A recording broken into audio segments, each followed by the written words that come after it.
Sports Officer. This role helps manage university and college sport and serves as a main point of contact for any sports-related queries. As well as organising varsity and roses, the Sports Officer is responsible for representing university and college sports, leading the York Sport Committee, and improving access to sports at York. Good evening and thank you for joining us on Candidate Interview Night. My name is Matthew Keel. I'm delighted to be joined by Millie Martin, a third-year psychology student who is one of the candidates running for the role of Sports Officer in next year's York Zoo Committee. Millie, welcome to the studio. Thank you for having me.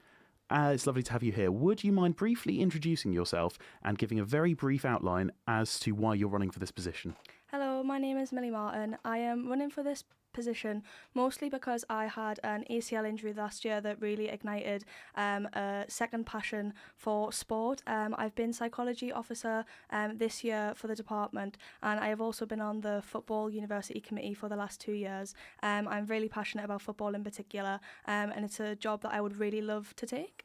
Thank you very much. Let's move on to your key manifesto points. Now, your first key point is surrounding safer sport at York. Yeah. You propose a centralised online programme for those participating in sport at York. What format will this take and how will people access it? Yeah, so obviously I can only go off previous experience on how I think this would look. So as I've just said, I'm the psychology department rep this year.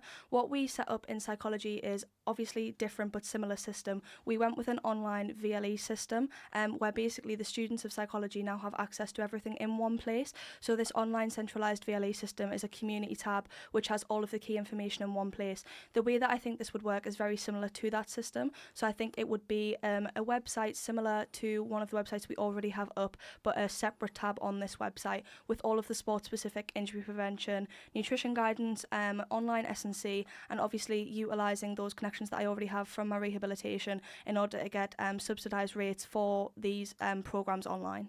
Thank you very much. And will this be outsourced or will this be sort of developed in-house? I think it'll probably be developed with myself and obviously the members of staff that I would be working with, and then obviously we would aim to get this ready to go as soon as possible for the upcoming season, just so that all of the athletes at York, whether that's college sport, social sport or uni sport, can use that pretty much as soon as it's ready, hopefully. Okay, thank you. Let's move on to your next manifesto point. Now, you talk about a more collaborative sports system.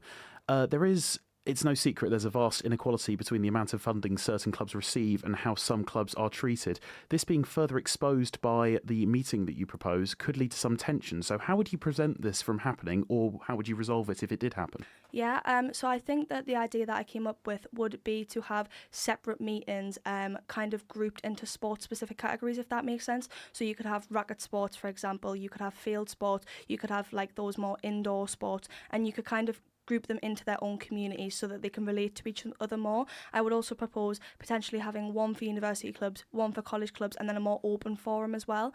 Obviously, I totally agree that I understand how tension could arise from this, but I think that the main thing is that we need to understand that we are doing this in order to work together, in order to better the committees and the clubs. So I think reflecting on the strengths and how we can help each other first before addressing the weaknesses, which is like where we'd want to go with this new community like feel, just so that if there is a club struggling with something as simple as committee positions and how to get that extra help, that can be provided by just simple communication and transparency.